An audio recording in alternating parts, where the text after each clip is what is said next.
Selamat datang di Amik GTC YouTube channel. Salam sehat dan sejahtera bagi Anda semua. Selamat menonton dan semoga bermanfaat.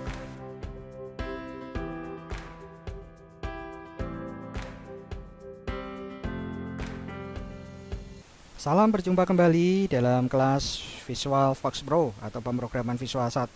Kali ini kita akan masuk ke pertemuan pertama, tapi sebelum Anda belajar tentang Visual Fox Pro, tentunya Anda harus melakukan instalasi, benar kan? Jadi produk ini adalah produk yang dibundle dalam paket Microsoft Visual Studio ya. Jadi kalau Anda belajar Visual Fox Pro ini merupakan paket yang masuk dalam Visual Studio yang memang tergolong ke pemrograman yang klasik ya, atau pemrograman yang cukup lama. Tapi di sini pemrograman ini penting bagi Anda karena akan meletakkan dasar-dasar pemrograman terutama yang berorientasi objek pada Anda. Jadi sebelumnya nanti Anda bisa mendapatkan atau mencari instalasi untuk Visual Studio, kemudian Anda install di komputer Anda masing-masing untuk Visual Fox Pro. Terus kemudian setelah itu Anda bisa buka softwarenya. Nanti setelah ini saya demokan juga bagaimana menggunakan softwarenya. Baik, ini kita masuk ke Visual Fox Pro. Jadi ini pertemuan yang pertama, kita belajar tentang salah satu RDBMS ya, Relational Database Management System Visual Fox Pro. Nah, ini program yang dibuat oleh Microsoft dan masih cukup banyak dipergunakan sampai dengan saat ini. Nah, di dalam Visual Fox Pro kita akan mengenal beberapa bagian, tapi sebelumnya di sini di modul pertama kita juga akan belajar cara mengaktifkan atau cara menjalankan Visual Fox Pro. Jadi, kalau Anda sudah menginstal Visual Fox Pro, maka Anda akan mendapatkan folder di sini adalah Microsoft Visual Studio. Nah, di Microsoft Visual Studio ini salah satunya selain produk Microsoft yang lain, di sini ada Microsoft Visual Fox Pro. Kalau saya versi 6, Anda bisa install versi 6 atau versi 9. Nah, nanti kalau dijalankan, diklik seperti ini tampilan layar pertamanya, kita bisa close the screen. Terus kemudian ini adalah lingkungan kerja atau environment dari Visual Fox Pro. Kalau di modul sebenarnya sudah dijelaskan ada beberapa macam environment ya, dari baris judul, title bar, menu bar, toolbar, jendela komen dan seterusnya. Saya akan langsung ke software. Jadi di atas ini adalah yang disebut menu bar, ada file, edit, view dan seterusnya. Ini adalah standar Windows ya. Jadi semua produk Office pun juga ada menu bar seperti ini, dan biasanya menu bar berpasangan dengan toolbar. Jadi toolbar fungsinya sama dengan menu bar untuk mengakses menu tertentu dengan cara yang cepat, tapi dia bisa mempergunakan simbol ya atau grafik seperti ini. Nah, terus kemudian ada juga bagian yang lain di sebelah kanan saya ini yang kedip-kedip. Ini adalah jendela Windows Command, atau Anda bisa memberikan perintah pada Visual Fox Pro di dalam jendela ini ya. Nah, untuk berikutnya kita bisa lihat di modul juga ya. Setelah tadi ada Windows ya, Windows Command ya, kita bisa memanfaatkan fasilitas dari Windows Command ini ya. Jadi Windows Command ini bisa di nonaktifkan juga atau bisa hilang kayak gitu. Untuk mengaktifkannya Anda tinggal klik window, pilih Windows Command atau Command Window lagi di sini. Nah, di sini ada beberapa perintah yang digunakan untuk mengakses ya beberapa fasilitas dari Visual Fox Pro. Yang pertama contohnya kita akan memberikan perintah tentang tanda tanya seperti ini di Windows Command. Terus kemudian ada string ya. String selalu diawali dengan petik awal dan petik akhir. Misalnya string, terus kemudian kita masukkan nama Anda. Jadi nama Anda siapa selalu diawali dengan screen, dengan petik ya. Nah, misalnya saya mencetak tulisan Kristiawan gitu ya. Maka setelah dipetik tutup, di enter. Nah, akan tercetak di sini di sebelah kiri nama Anda. Itu yang pertama. Silahkan Anda bisa mencobanya juga. Terus kemudian yang kedua, tanda tanya ya sama. Terus kemudian date. Ada fungsi yang namanya date ya. Terus kita enter ya. Nah, date-nya ini kita kasih kurung buka dan kurung tutup ya, sehingga kalau di enter akan muncul penanggalan hari ini yang berupa bulan 07 ya. Terus kemudian hari ini tanggal 28 Juli ya. Terus kemudian tahun 2020 diambil 2 digit tahun di belakang. Ya, ini untuk date. Terus kemudian untuk time juga bisa, waktu. Ya, kita bisa melihat waktu, time, kurung buka, kurung tutup, di enter. Nah, 11.20 hari ini. Ya, ini di sistem menunjukkan waktu jam 11.20. Terus selain itu kita juga bisa belajar ada beberapa fasilitas lain. Ya, yang pertama, nah ini ada beberapa perintah yang mungkin hampir mirip dengan perintah DOS command ya. Jadi contoh misalnya membuat direktori, ya, berpindah direktori dan seterusnya. Nah, untuk lebih mudahnya ya mungkin Anda bisa membuat direktori secara langsung gitu ya dengan bantuan Windows. Misalnya saya punya folder di D mengajar GTC gitu ya. Terus kemudian saya punya folder Visual 1. Nah, saya akan buat semuanya di sini ya, di D mengajar GTC Visual 1 ya. Saya akan simpan semuanya di sini, jadi saya tidak perlu memberikan perintah untuk make directory atau change directory, otomatis sudah saya atur di Windows. Nah, berikutnya saya akan bikin tabel saja. Ada perintah yang namanya create ya, di sini pelanggan. Nah, pelanggan ini adalah salah satu data tabel yang nantinya akan kita perlukan untuk menyimpan data pelanggan dalam database. Nanti sebenarnya kita ada hierarki pembuatan project dulu, database, tabel dan seterusnya ya. Tapi ini sebagai contoh biar Anda sedikit belajar tentang command Windows di VisualFox Pro, Anda bisa ketik create pelanggan. Berarti kita buat create spasi pelanggan. Nama tabelnya adalah pelanggan. Terus di enter. Nah, nanti akan muncul tabel designer seperti ini. Ya, data pelanggan itu ya. Kalau di dalam modul ini Anda diminta memasukkan nopen, tipenya karakter, lebarnya 4, indeksnya reguler, nama, alamat dan nomor telepon. Kita akan coba ya, masukkan ya, nopen karakter, panjangnya berapa? 4 ya tadi ya. 4. Terus kemudian berikutnya kita lihat lagi ada nama, alamat, nomor telepon ya. Nama, karakter juga berapa panjangnya, nama tadi nama 20, alamat 25 ya. Kita lihat di sini nama 20, terus kemudian alamat kita kasih 25. Terus kemudian satu lagi field yang terakhir yaitu nomor telepon, no TELP ya, karakter 15 tanpa spasi, karakter 15. Nah, sekarang kita akan lihat ada pemberian kunci di sini. Jadi kalau di dalam modul seperti yang kita lihat tadi ada kunci indeks yang sifatnya reguler dan ascending ya. Kita bisa kasih untuk kunci tersebut di mana? Kita klik aja open sebagai kuncinya, terus kemudian ini indeksnya kita pilih yang ascending, maka otomatis dia indeksnya akan terbentuk secara otomatis, tinggal kita klik tombol OK.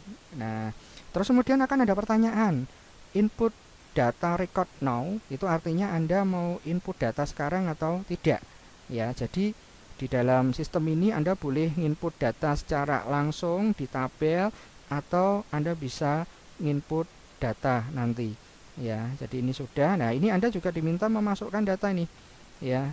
Nah, berarti kita isi data ya. Dengan 5 record ini misalnya Anda jawab apa tadi? Yes. Nah, kita masukkan nih siapa saja yang ada di sini ya. Ada Nur ya, dan seterusnya ini di 11 dan seterusnya itu Anda masukkan ya. Nur, misalnya Nur siapa tadi namanya? Nur ya, Nur gitu aja, sama Robi misalnya ya. Ini saya mencoba memasukkan 2 saja ya. Nah, ini alamat Semarang gitu aja. Nanti Anda lihat di situ untuk datanya di 222 ini misalnya Robi namanya, alamatnya mana, Solo gitu misalnya, dan seterusnya. Ini sembarang saya input, silahkan nanti di input sendiri ya. Nah, data ini sudah terinput ke dalam tabel pelanggan ya. Jadi sesuai dengan modul yang tadi sudah kita bikin, kita bisa Ctrl V atau tidak perlu kita bisa close gini aja, maka data itu akan tersimpan dengan sendirinya ya. Nah, itu cara membuat tabel. Nah, terus kemudian berikutnya operasi lain di dalam tabel, kita bisa menampilkan tabel dengan beberapa perintah. Misalnya browse, list, list of, dan seterusnya. Misalnya kita ingin menampilkan data, kita bisa ketik perintah browse di enter. Nah, data tadi yang Anda input itu sudah ada di sini semuanya. Ya, menarik kan? Silahkan dicoba ya dengan beberapa perintah tadi. Nah, selain browse, untuk menampilkan kita juga bisa mengedit ya struktur tabel. Misalnya kalau tadi Anda lihat, mungkin Anda merasa bahwa lupa inputnya tadi yang di atas kok cuma bisa 4 digit. Padahal di sini 5 digit loh. Nah, ya kan tadi kan Anda buatnya cuma karakter 4 digit, padahal kenyataannya datanya 5 digit pada nopen ini. Ya, berarti kan kita harus memodifikasi. Ya, maka bagaimana caranya? Ya, caranya adalah Anda masuk ke Windows Command tadi, Anda ketik saja modify structure.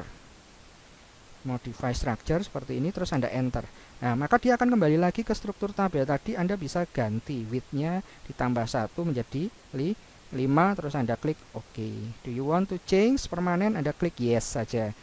Ya. Nah, setelah Anda masukkan nanti ya, Anda bisa input data dengan 5 digit.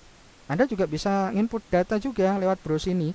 Ya, tapi kalau Anda input secara langsung nggak bisa, Anda harus klik dulu view Append mode. Nah, baru Anda bisa masukkan, misalnya ini sudah 3 digit. Nah, sudah 5 kan digitnya. Nah, misalnya ini Eka misalnya. Rumahnya Boyolali misalnya. Dan seterusnya. Nah, ini Anda bisa masukkan sendiri. Oke, jelas ya. Terus kemudian kita juga bisa menambah data atau record. Jadi record itu adalah baris data yang ada di tabel dengan perintah append atau EPPE ya. Nah, kita bisa ketik aja di sini append, terus di enter. Nah, nanti kita bisa tambahkan data baru. Misalnya tadi yang sudah di 33 ini di 44 misalnya. Joko misalnya. Rumahnya mana? Rumahnya Tegal misalnya. Terus nomor teleponnya sembarang. Terus kemudian kita close. Coba kita browse lagi apakah datanya masuk. Oh, keren ya. Ternyata datanya sudah masuk ke sistem. Begitu caranya untuk melakukan append. Nah, terus kemudian ada perintah yang lain untuk melakukan hapus data. Ya. Nah, untuk menghapus data kita harus melihat nomor record yang akan dihapus. Ya, misalnya kita lihat di sini tadi berapa record sih? Kita browse. Nah, ini ada 4 record. Misalnya data nomor 3 ini yang mau kita hapus, data EK. Berarti ini pada posisi 1, 2, 3 record atau data ketiga. Berarti kita ketik perintahnya adalah delete spasi nomor recordnya berapa? Delete 3. Nah, ini ada pesan kesalahan. Berarti perintah yang kita ketik tidak bisa seperti itu. Kita harus menuju ke record ketiga dulu dengan perintah goto. Goto spasi 3, berarti kita menuju pada record ketiga. Nah, terus kemudian coba kita browse. Nah, tandanya seperti ini. Tanda pointernya sudah menunjuk pada data record nomor 3. Artinya kita sudah aktif di sana. Terus kita ketik perintah apa? Delete. Nah, ditandai seperti ini. Artinya apa? Bahwa penghapusannya ini belum permanen atau masih ditandai di dalam database, ya. Nah, untuk bisa menghapus secara permanen bagaimana? Nah, Anda lihat di sini, kita juga masih bisa merecall atau melakukan pembatalan untuk penghapusan tadi selama kita belum menghapus secara permanen. Ya. Nah, kalau kita mau membatalkan, kita bisa kasih perintah recall. Ya, berarti nggak jadi, ya. Tapi andaikan kita mau menghapus tadi, go to record 3, delete, ya, kita bisa ketik perintah set delete on. Ya, terus kemudian kita kasih perintah pack, PACK. Ya, ketika kita browse lagi, ini sudah nggak bisa di recall ya. Nah, datanya sudah benar-benar hilang. Itu untuk penghapusan data. Terus kemudian berikutnya kita juga bisa memanggil data. Nah, ini pack tadi sudah. Terus kemudian kita bisa panggil data dengan perintah use. Ya, kalau kita mau memanggil tabel, kita bisa masukkan perintah use spasi Nama tabelnya tadi apa? Pelanggan. Enter. Nah, ini berarti tabel kita sudah aktif. Kalau kita browse, tandanya datanya sudah ada. Nah, perintah berikutnya adalah mengubah data. Kita bisa melakukannya dengan perintah replace. Replace, misalnya nama yang akan kita ganti, nama with Malika. Makanya nama akan berubah dari data awal menjadi Malika. Terus kemudian kita juga bisa mengganti sebagai contoh misalnya alamat. Replace alamat with Tangerang. Ya, nah kita coba ya, kita ubah Malika dan Tangerang pada posisi record nomor berapa? Kita browse dulu. Misalnya record nomor 3 atau yang terakhir itu Joko itu ya, kita hapus, kita update ya. Berarti sama seperti tadi, go to posisi record nomor 3. Oh, sorry. Ini tanpa spasi ya, go to enter. Terus kemudian ini posisi sudah menunjuk ke sini. Berikutnya kita kasih perintah replace. Replace yang diganti apa? Ya. Nama fieldnya harus sama ya. Nama ini harus sama dengan ini. Besar kecil nggak masalah, tapi ejaannya harus sama. With misalnya dalam tanda petik apa tadi? Malika ya. Replace nama with Malika. Terus seperti itu top. Terus kita enter. Nah, terus kita browse. Nah, sudah ganti namanya Malika. Atau kita bisa ganti alamatnya tadi. Misalnya kita ketik alamatnya replace di posisi record nomor 3 masih sama. Alamat with yang alamatnya di Tegal kita ganti dalam tanda petik ya, jangan lupa kasih tanda petik string Tangerang. Nah, seperti ini. Kita enter. Kita browse. Nah, sudah keganti dia secara otomatis juga. Ya, itu adalah fasilitas untuk membuat tabel, terus kemudian untuk menginput data, memodifikasi tabel, terus kemudian tadi untuk menghapus, bahkan untuk mengedit data. Nah, kalau sudah selesai, kita bisa ketikkan perintah close all ini dan keluar dari Visual Fox Pro.